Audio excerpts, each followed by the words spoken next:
Hi daily jugglers, welcome to my channel.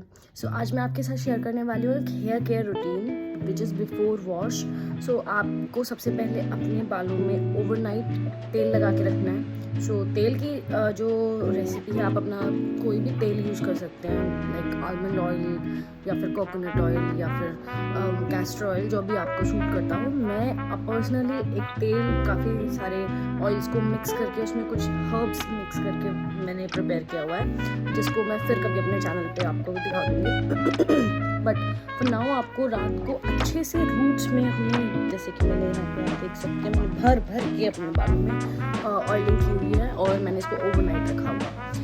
अभी चलिए मैं आपको दिखाती हूँ कि आपको वॉश करने से पहले आप क्या क्या चीज़ें अपने बालों पे यूज़ कर सकते हैं, जिससे कि आपको डैंड्रफ, स्प्लिट एंड्स और वीक हेयर, इन सब से आपको छुट्टी मिल जाएगी। So let's get started.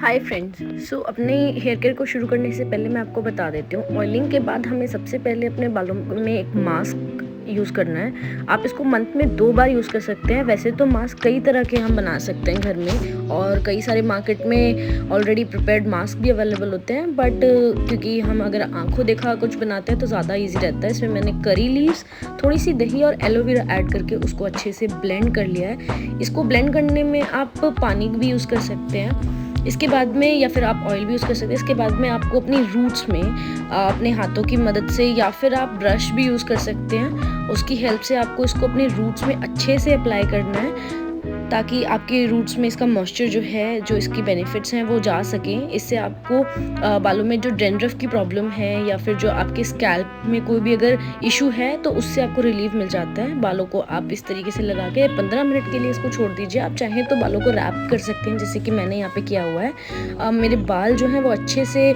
सूख गए हैं इसके साथ में, या फिर अगर नहीं भी सूखे हैं तो आप इसको वॉश कर सकते हैं। वॉश करने के लिए आप कोई भी नॉर्मल शैम्पू या कंडीशनर यूज़ कीजिए। रिवर्स वॉशिंग भी एक टेक्निक होती है, जो मैं आपको बाद में फिर कभी बताऊंगी।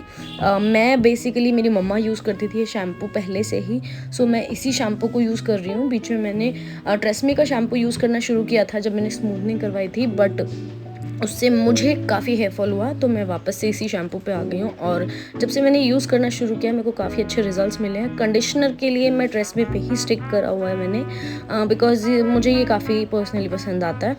आप इनको वॉश कर लिए। वॉश करने के बाद इसको अच्छे से, जब आपके हेयर्स जो है 70% तक ड्राई हो जाएं, हल्के से गीले हों, तब आप उसमें सिरम यूज़ कीजिए। सिरम बहुत मस्ट है, ये आपके बालों को एक तो शाइन दे देता है, प्लस उसके अलावा ये आपके बालों में जो भी टैंगलिंग होता है उसको डीटैंगल करता है। आपके बालों में जो हेयर फॉल की प्रॉब्लम होती है वो यूजुअली ख़त्म हो जाती है। आप इसको अच्छे से बिना रूट्स के, यानी कि आपके जो हेयर स्ट्रैंड्स हैं उन पे रूट्स पे छोड़ के आप उनको इसको यूज़ कीजिए पाम पे लेके, और आप देखिए इंस्टेंटली मेरे बालों में एक अलग शाइन आ गई है इसको यूज़ करने के साथ ही, और मुझे मेरे बाल फील भी बहुत अच्छा हो रहे थे। आप जैसे इसको यूज़ करेंगे, इसकी प्लस आपके बालों में बहुत ही अच्छी स्मेल देता है, अच्छी खुशबू देता है। ये बहुत से लोग हैं कंडीशनर के बाद में यूज़ करते हैं। हाय डेली जगलर्स, अभी जो मैंने आपके साथ शेयर किया है वो है मेरा हेयर केयर रूटीन, बट इस हेयर केयर रूटीन के साथ साथ आपको कुछ 2-3 चीज़ों का और ध्यान रखना होगा, जिससे कि आपको और अच्छे अपने बालों को कर सकें।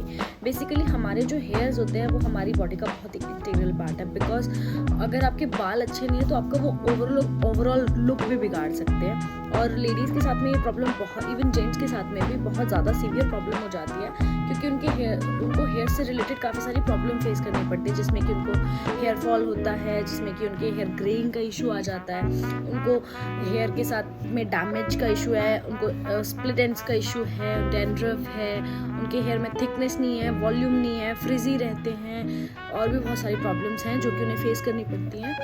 ये जो हेयर मास्क और हेयर केयर रूटीन मैंने आपके साथ शेयर किया है, इसको आप मंथ में 2 बार अप्लाई कर सकते हैं अपने हेयर्स में, और आप चाहें तो इसमें और भी कॉम्बिनेशन है जो कि मैं आपको फ्यूचर में शेयर कर सकती हूँ। बट मेजरली आपको अपने बालों के लिए, मैं पर्सनली क्योंकि अवॉइड करती हूँ, तो आई will recommend you the same thing, कि आप अपने बालों के लिए कोई भी केमिकल बेस्ड प्रोडक्ट ना इस्तेमाल करें तो ज़्यादा बेटर है। Go for natural as much as you can. But because हम सभी एक ऐसे लाइफ में, एक ऐसे स्पैन में रह रहे हैं जहाँ पे हम कितना भी चाहें बट हम केमिकल्स को अवॉइड नहीं कर सकते. बट हम बचने की कोशिश तो कर ही सकते हैं. सो फॉर दैट मैटर हम अगर चाहें तो अपने शैम्पूज, कंडीशनर, बिकॉज ऐसा कुछ भी नहीं है जो नेचुरली अवेलेबल ना हो. नेचर ने हमें सब कुछ दिया है. सो आप नेचुरल कंडीशनर्स यूज़ कीजिए, आप नेचुरल शैम्पू यूज़ कीजिए, आप natural hair mask, hair oil वगैरह भी आप नेचुरल यूज़ करें तो ज़्यादा बेटर रहेगा. इसके अलावा आपको थोड़े से टिप्स का और ध्यान रखना है, बिकॉज हम जितना अपने बालों की केयर करते हैं उससे कहीं ज़्यादा कभी हम अपने बालों को डैमेज कर लेते हैं.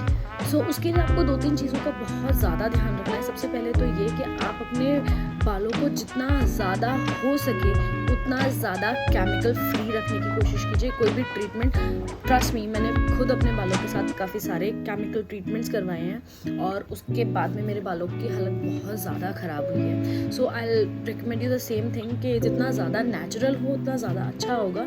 अदरवाइज इट्स अपनी personal choice. So I will not force anyone, ना ही मैं किसी को कहूँगी कि आप ऐसा करो ही करो.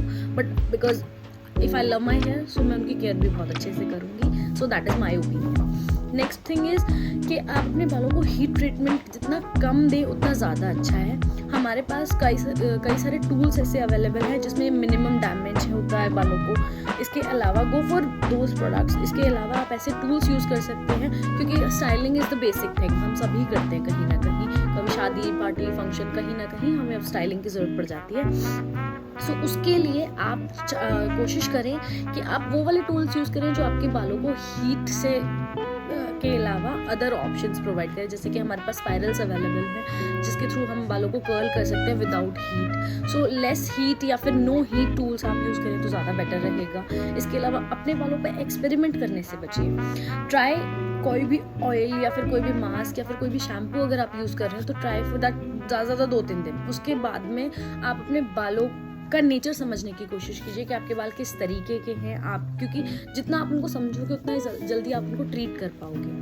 वो रहा. दूसरी चीज़ है, जब आपका एटमॉस्फेयर चेंज होता है, जब आपका वेदर चेंज होता है, जब आपका लोकेलिटी चेंज होती है या फिर कभी आप कहीं ट्रैवल कर रहे हो, स्ट्रेस हो गया, हार्मोनल इशू हो गए, तो उसकी वजह से भी कई बार हमारे बाल बहुत ज़्यादा इम्पैक्ट होते हैं. तो उसको लेके आप एक एडिशनल स्ट्रेस ना लें, बिकॉज वो कहीं ना कहीं आपका स्ट्रेस लेवल ऐड हो जाएगा और वो आपके बालों को और ज़्यादा इशू करेगा. हेल्दी खाओ, हेल्दी रहो, टेंशन फ्री.